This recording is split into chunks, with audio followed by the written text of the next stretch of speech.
اردو میں اس کی مکمل تشریح کی جاتی،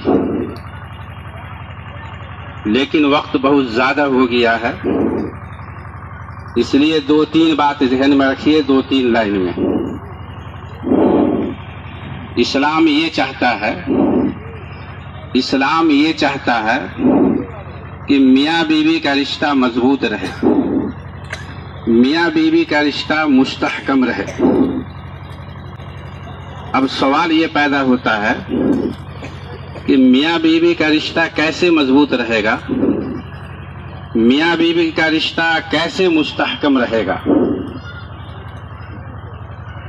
اس سلسلے میں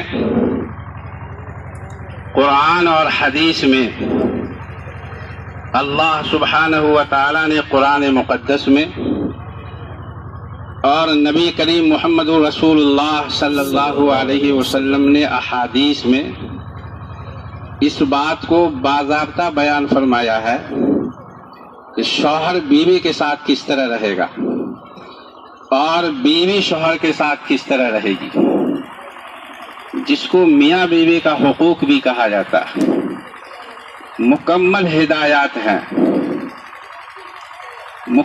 ہدایات ہے کہ شوہر بیوی کے ساتھ کس طرح رہے گا، اس کا سلوک کیسا ہوگا، اس کا طریقہ کیسا ہوگا، اور بیوی شوہر کے ساتھ کس طرح رہے گی۔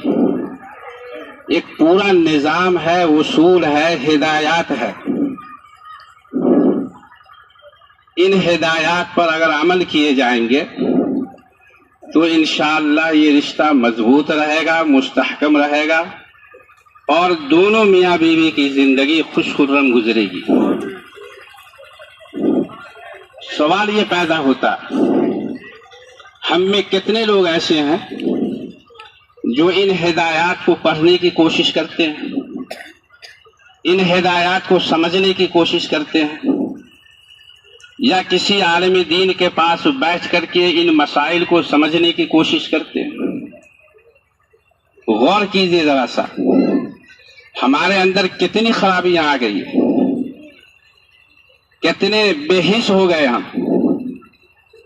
شادی بیاہ کی تیاری ہم مہینوں سے کرتے ہیں، سالوں سے کرتے ہیں، لیکن ہمیں اس کی توفیق نہیں ہوتی کہ باضابطہ جس کا نکاح ہونا ہے اس کو تربیت دی جائے اس سلسلے میں، یا جس خاتون کا نکاح ہونے جا رہا ہے اس کو تربیت دی جائے۔